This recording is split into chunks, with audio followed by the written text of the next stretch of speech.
As the skies emptied over London, the economic ray of sunshine the government had hoped for simply failed to appear. Preliminary figures from the Office of National Statistics say the economy actually shrank by 0.2% between January and March. Worse still, it comes after a contraction at the end of 2011, so the UK is officially back in recession. This is the first recession since Britain's economy shrank by 7% in 2008 to 2009. It's Britain's first double-dip recession since the 1970s following the oil crisis, and a key factor in it was a 3% fall in construction.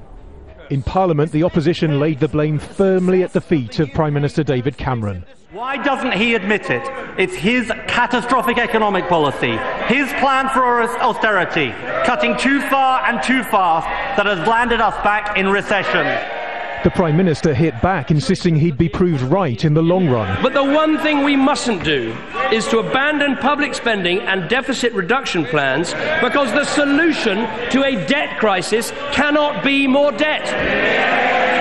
We must not put at risk the low interest rates that are absolutely essential to our recovery. That would be absolute folly, and that is why there is no business organisation, no international economic organisation that suggests we follow that course.